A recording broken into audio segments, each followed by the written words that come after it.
Hello friends, welcome back to the channel again. వీడియోలోకి వెళ్లే ముందు ఒక చిన్న క్వశ్చన్ అడుగుతా, దీనికి సమాధానం కామెంట్లో చెప్పండి. పాకిస్తాన్లో రామ్ అనే ఒక వ్యక్తి ఉన్నాడు. అతను ఒక హిందూ. 2005లో ఒక హిందూ అమ్మాయితో మ్యారేజ్ కూడా అయింది. 2008 కల్లా 2 పిల్లలు. కానీ ఒక రాత్రి రామ్ కుటుంబం అంతా ప్రశాంతంగా పడుకుని ఉండగా ఒక 5-6 మంది వ్యక్తులు వచ్చి తన భార్యని ఈడ్చుకుపోయారు. రామ్ని వాళ్ళ అమ్మా నాన్నల్ని చితకబాదారు. తర్వాత రోజు పోలీస్ స్టేషన్కి వెళ్ళి కంప్లైంట్ ఇచ్చిన వాళ్ళ కంప్లైంట్ని తీసుకోలేదు, పైగా కొట్టారు. ఎందుకంటే హిందూ మ్యారేజెస్ అనేది పాకిస్తాన్లో ఇల్లీగల్.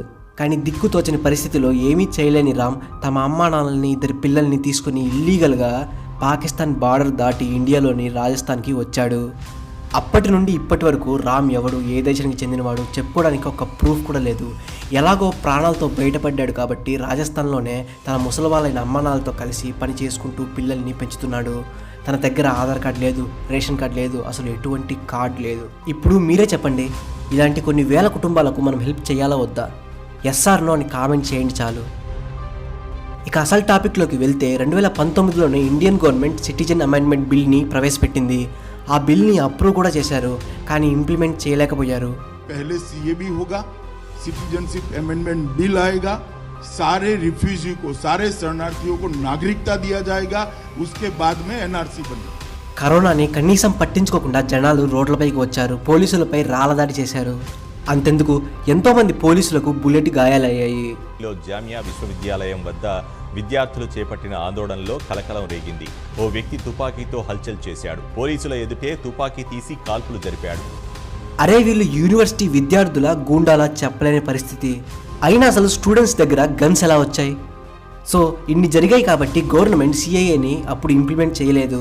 తర్వాత దాని గురించి పెద్ద చర్చ కూడా ఏమీ రాలేదు. కానీ నిన్నే సిఏఏని పూర్తి స్థాయిలో ఇంప్లిమెంట్ చేస్తామని గవర్నమెంట్ స్పష్టం చేసింది.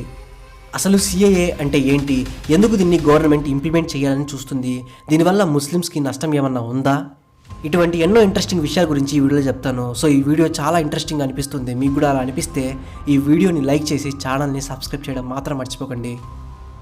బేసిక్గా ఎవరైతే డిసెంబర్ 31, 2014 కంటే ముందు నుంచి మన ఇండియాలో ఉంటున్నారో వాళ్ళకి ఇండియన్ సిటిజన్షిప్ వస్తుంది. కానీ ఇలా ఇవ్వాలంటే వాళ్ళు ఆఫ్ఘనిస్తాన్, పాకిస్తాన్ ఆర్ బంగ్లాదేశ్కి చెందిన మైనారిటీస్ అయి ఉండాలి.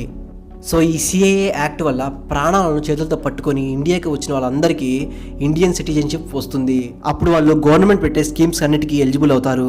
అసలు ఇంతకీ ఇలా కొన్ని వేల మంది ఇండియాకి ఎందుకు వచ్చారు అంటే మనం చరిత్రలోకి వెళ్ళాలి. ఇండియా పాకిస్తాన్ విడిపోయినప్పుడు చాలామంది అటు నుంచి ఇటు నుంచి అటు మైగ్రేట్ అయ్యారు. ఇది ప్రపంచంలోనే బిగ్గెస్ట్ మైగ్రేషన్.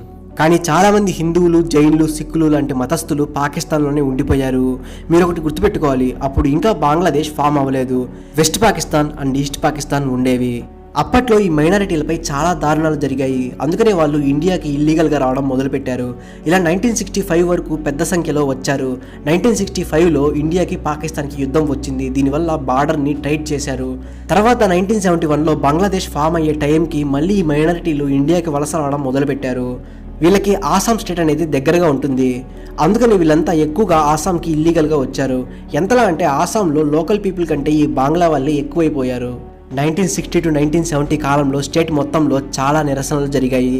చివరికి అప్పుడు రూలింగ్లో ఉన్న కాంగ్రెస్ గవర్నమెంట్ ఎన్ఆర్సీ చట్టాన్ని ఆసాంలో ప్రవేశపెట్టింది.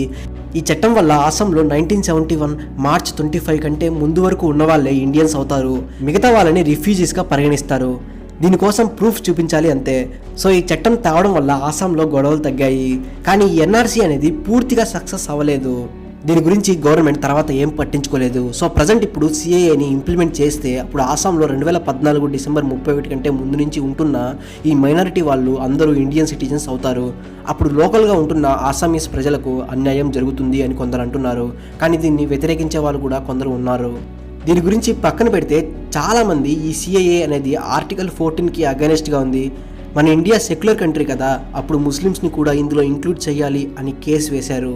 అంతెందుకు, 2019లో ఈ సిఏఏ గురించి చర్చ వచ్చినప్పుడు చాలామంది ఈ సిఏఏ వల్ల ముస్లిమ్స్కి చాలా ప్రమాదం, అన్యాయం జరుగుతుంది అని అపోహ కల్పించారు. దీన్ని గుడ్డిగా నమ్మిన చాలామంది రోడ్లపైకి వచ్చి రాళ్లదాడి చేశారు. ఇది మన సొంత కళ్ళతో చూసాం కూడా. ప్రజెంట్ చాలామంది ఇంకా సిఏఏని ఒప్పుకోవడం లేదు. రీసెంట్గా తలపతి విజయ్ పార్టీ కూడా సిఏఏకి వ్యతిరేకంగా ట్విట్టర్లో పోస్ట్ కూడా చేసింది.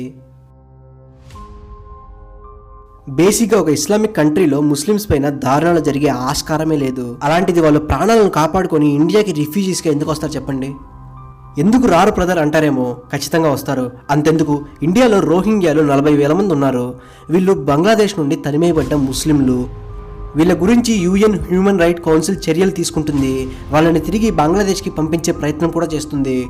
సో అలాంటి వాళ్ళకి ఇండియన్ సిటిజన్షిప్ అవసరం లేదు. ఇంకొంతమంది ఇండియాని నాశనం చేయాలి అని చూస్తుంటారు. వీళ్ళు పాకిస్తాన్, బంగ్లాదేశ్ నుండి ఇల్లీగల్గా వచ్చి ఇండియాలో ఒక ఇండియన్గా ఆపరేట్ చేస్తుంటారు.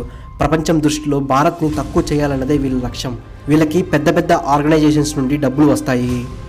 అంతెందుకు, 2008 ముంబై తాజ్ హోటల్ అటాక్లో కసబ్ మనం చేతి కట్టుకునే తాడు లాంటిది ఒకటి కట్టుకున్నాడు. ఒకవేళ వాడు దొరకకపోతే ఇది హిందువులు చేసిన దాడిగా ప్రపంచం ఒప్పుకునేది.